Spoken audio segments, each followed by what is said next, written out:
Hi, I'm Anne, and welcome to Engineer, where curiosity leads the way. From everyday thoughts to creative ideas, let's learn, explore, and grow together.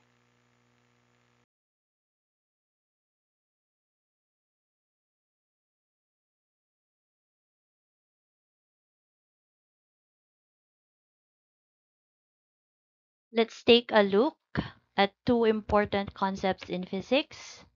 So the work energy theorem and the impulse momentum theorem. So the work energy theorem states that the work done by a net force on an object is equal to the change in the object's kinetic energy.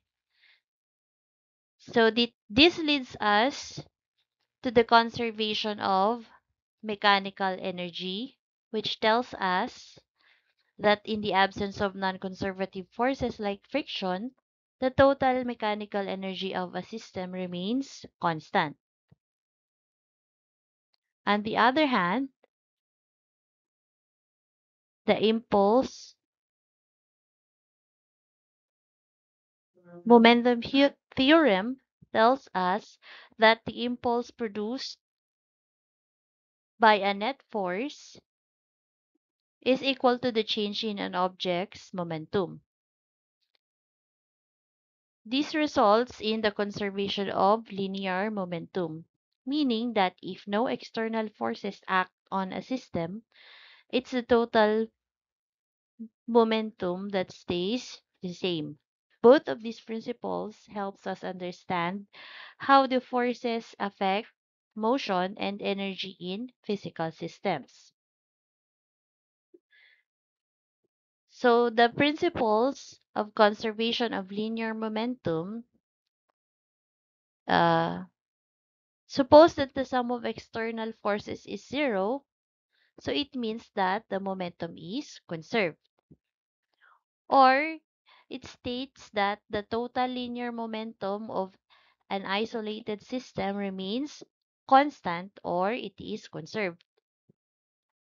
An isolated system is one for which the vector sum of the average external forces acting on the system is zero.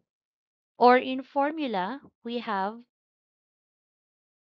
M1 VI1 plus M2 VI2 is equal to M1 BF1 plus M2 VF2. So here the velocity is a vector quantity, meaning we will use the convention wherein if the vector is going to the left, its sign will be negative, and if it's going to the right, it is positive. For example, starting from rest, a pair of ice skaters push off against each other on a smooth, level ice. For friction is negligible. A female skater weighs 54 kilograms, while the male skater weighs 88 kilograms. Find the recoil velocity of the male skater if the woman moves away with a velocity of positive 2.5 meters per second after the push-off. So if we use the principle of conservation of momentum, we have here the formula, but since the pair starts from rest, we can actually cancel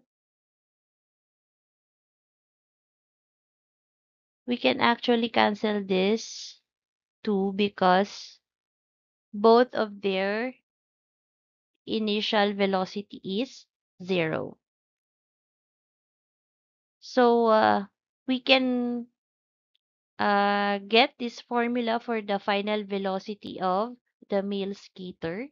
So substituting the values, we have negative 1.53 meters per second. So if you notice, we have here a negative value because the male skater is pushed to the left. Another example, so a 2 kilogram cart is moving at 3 meters per second on a frictionless track. It collides with a stationary 1 kilogram cart. After the collision, the 2 kilogram cart slows down to 1 meters per second. What is the velocity of the 1 kilogram cart after the collision? Assume no external force acts on the system. So the first thing we have to do is to write down the given.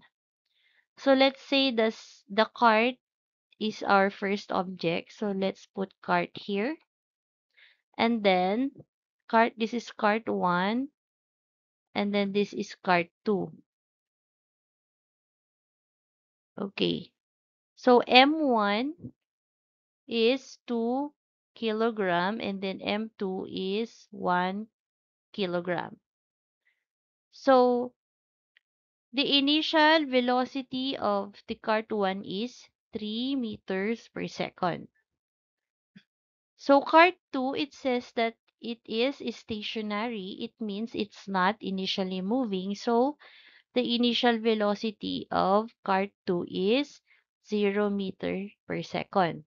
So what is the velocity of the 1 kilogram cart? So we are looking for the final velocity of cart 2. So we have here after the collision, so the final velocity of cart 1 is 1 meter per second. So using the formula for the law of conservation of momentum, we have m1 vi1 plus m2 vi2 is equal to m1 vf1 plus m2 vf2. Since the initial velocity of cart 2 is 0, we can cancel this one. So we only have uh, m1 vi1 as remaining. So we are looking for this one. So let's manipulate our equation. So we have m1 vi1 minus m1 vf1 all over m2 is equal to vf2. So our final velocity 2 is, so we have 2 kilogram times 3 meters per second minus 2 kilograms times 1 meter per second all over 1 kilograms. So our final answer should be 4 meters per second.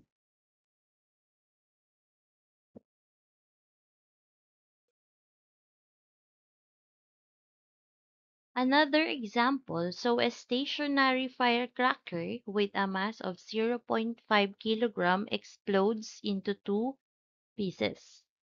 One piece has a mass of 0.2 kilogram and flies to the right at 8 meters per second.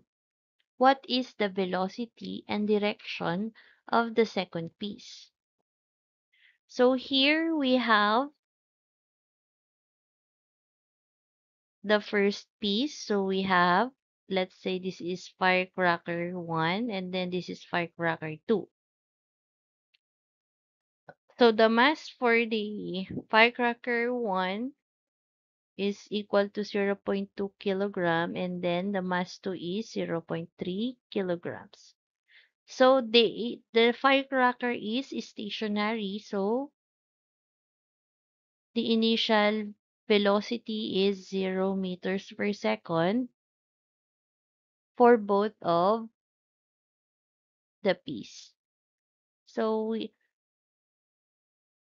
the final velocity of firecracker 1 is 8 meters per second. So we are looking for the final velocity of the second one. So we follow the formula for the law of conservation of momentum. So we have m1 vi1 plus M2BI2 is equal to M1BF1 plus M2BF2. So here they both started from rest, so this is 0. So we have M0 equals M1 VF1 plus M2 VF2. So we are looking for VF2, so let's manipulate the formula. So we have negative M1 VF1 over M2. So this is the formula. So we have negative 0.2 kilograms times 8 meters per second over 0.3 kilograms. So we have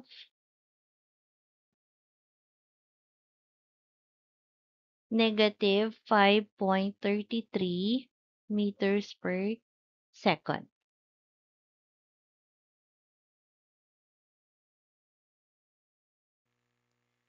Thank you for watching Future Engineers. If you learned something new today, don't forget to like, share, and subscribe to Engineer, where learning meets engineering fun. Got questions or topics you want me to cover next? Drop them in the comments. I'd love to hear from you.